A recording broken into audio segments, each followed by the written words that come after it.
Salut les cinéphages, c'est Merege, et aujourd'hui, on est censé parler de l'adaptation du jeu vidéo Fallout en mini-série de 8 épisodes sur Amazon Prime Video, mais en réalité, on s'en fout.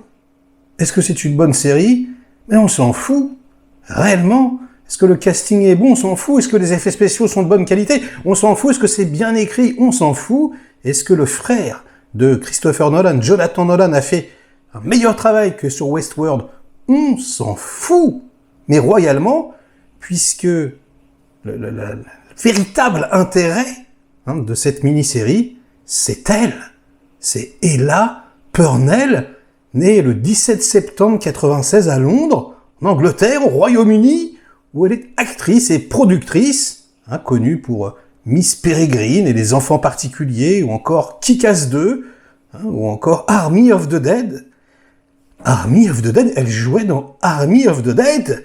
J'ai détesté Army of the Dead, comment est-ce possible? Je vais redonner une chance à ce film, je suis certain que c'est un chef-d'œuvre en réalité. Ah mais j'étais comme un adolescent, si vous voulez, complètement subjugué par le magnétisme et la beauté de cette actrice. Waouh, la vache, la révélation pour moi. Alors je sais pas, ouais, c'est peut-être dû au... Si, je sais pas, le cuir un petit peu flash gordonien, comme ça. Ah là là, son petit air ingénu, je sais pas. Une sorte de Brigitte Bardot, mais version dark, un peu. Je suis tombé amoureux des enfants. D'ailleurs, ma femme passait, elle me regardait bizarrement, elle me dit « Qu'est-ce que tu fais? Qu'est-ce que tu regardes ?» Je dis « Rien, je regarde une série de science-fiction, regarde, il y a des robots. » et tout. Et en fait, j'ai avancé, j'ai reculé, j'ai fait des ralentis. Voilà. Subjuguer les enfants. Donc, est-ce que j'ai retenu autre chose qu'elle? Ben en fait, pas vraiment. Mais en tout cas, j'ai passé un super moment. Ah ouais, je pardonne tout, du coup, à cette série, je veux dire. Voilà, on va essayer d'en parler un petit peu quand même. Donc oui, très très bonne adaptation de Fallout. En plus, et ça c'est vraiment cool, ils prennent des risques au niveau du scénario, c'est-à-dire que ils répondent à une question fondamentale que toi, joueur, tu te poses depuis des années. Qui a envoyé la bombe atomique? Waouh! Et franchement, c'est mortel.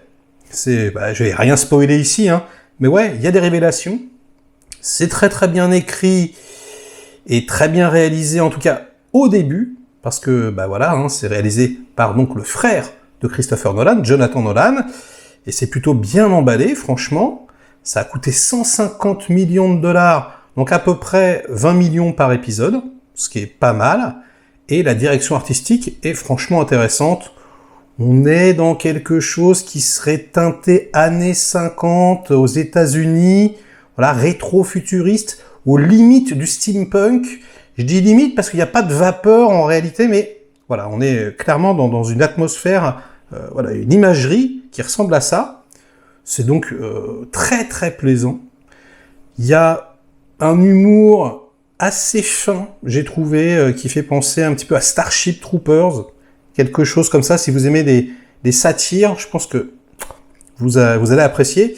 Et si vous aimez quand on satire, parce que jeu de mots, vous me connaissez, vous allez apprécier également parce qu'il y a pas mal d'action et c'est ultra gore, il y a des têtes qui explosent, etc. Ouais, c'est de très très bonne qualité. Malheureusement, au bout d'un moment, le petit Nolan, il s'en va. Et il laisse place à d'autres réalisateurs. Et ouais, il y a une dichotomie. Vraiment, on sent que c'est pas la même chose. Après, c'est assez plaqué. Franchement, on s'ennuie un peu. J'ai écouté plusieurs critiques, personne n'en a parlé. Je trouve que 8 épisodes, c'est beaucoup, mais alors beaucoup trop long, les amis. Il aurait fallu faire 4 épisodes. Franchement, 5 max. Mais je pense que 4, on pouvait faire vraiment une mini-série de folie, une dinguerie. Là, au bout d'un moment, ouais, il y a des choses qui se répètent, il y a des péripéties qui prennent beaucoup trop de temps, voilà, à développer, à être conclues, quoi. Et donc, ouais, on s'ennuie un petit peu. Heureusement, les 2 derniers épisodes, avec son lot de révélations et tout, sont beaucoup plus intéressants. Donc, on va dire qu'on a 4 épisodes, les 2 premiers et les 2 derniers, qui sont vraiment très très bons. Et puis, les 4 du milieu, où c'est mi-figue, mi-raisin. Ça dépend des intrigues, on est dans une sorte de triangle, comme ça, D'ailleurs, le chiffre 3 revient très souvent, hein. On va passer d'un personnage ou d'un groupe de personnages à l'autre, voilà, en montage alterné. Et réellement, parfois, en tant que spectateur, t'as envie de zapper un peu les autres protagonistes et t'as envie de revenir sur Ella Purnell. Je sais pas pourquoi. Et t'as envie que ça dure. T'as envie qu'on fasse, il fasse toute une série sur elle, puis même des spin-offs. On raconte son passé, son futur. Je sais pas. Peut-être qu'elle fasse une séance de dédicace à côté de là où j'habite, je sais pas. Enfin, t'as envie voilà. T'imagines plein de choses. Et hop, tu perds un peu l'intérêt des autres persos qui sont un petit peu moins charismatiques, même si ça va. Hein. Franchement, c'est quand même très très bien fait.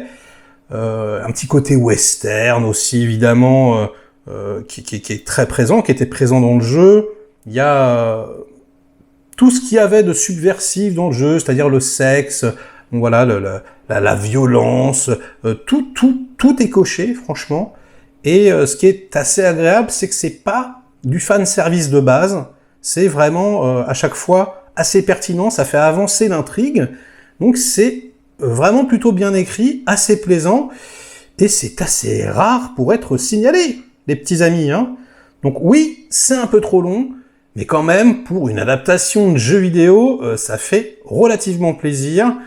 Il y a beaucoup de practical également. Il y a dans la direction artistique des choses qui sont très très belles, qui sont concrètes, qui sont construites vraiment en dur, et ça fait plaisir. Mais on est quand même relativement conquis également par la qualité des effets spéciaux en synthèse, pour les gros hélicos par exemple, pour des images de villes et du monde hein, réduit complètement en cendres, les cratères de bombes atomiques à la Kira, etc. Enfin, on pense à tout plein de choses, hein, c'est quand même, voilà, des univers post-apocalyptiques, maintenant on est rodé, hein, Mad Max et compagnie, et pourtant, il y a une vraie personnalité, vraiment une originalité dans le ton, dans le traitement, donc oui, bravo Amazon, hein, c'est pas une plantade comme les Anneaux du pouvoir, là franchement, on peut dire que c'est réussi, donc bah, jetez-vous dessus, j'ai envie de vous dire, voilà, hein, et puis je pense que vous passerez un bon moment, en sachant qu'il faut peut-être pas tout enchaîner d'un coup, voilà, espacer peut-être un petit peu les choses, et puis elle là, bah, si tu regardes cette vidéo, mets un petit pouce, hein, voilà, abonne-toi, ça me fera plaisir, vraiment, je t'embrasse, puis j'embrasse bah, tous les viewers, voilà, hein, likez la vidéo si elle vous a diverti, un minimum, délikez-la, sinon inondez-moi de commentaires, comme d'habitude, pour faire marcher le petit robot YouTube. Et nous, on se retrouve très vite pour de prochaines aventures, ou de prochains films, avec Ella Purnell. Ou des séries. Ou des courts-métrages. Voilà. Peut-être juste même des vidéos promotionnelles, des making-of, des publicités.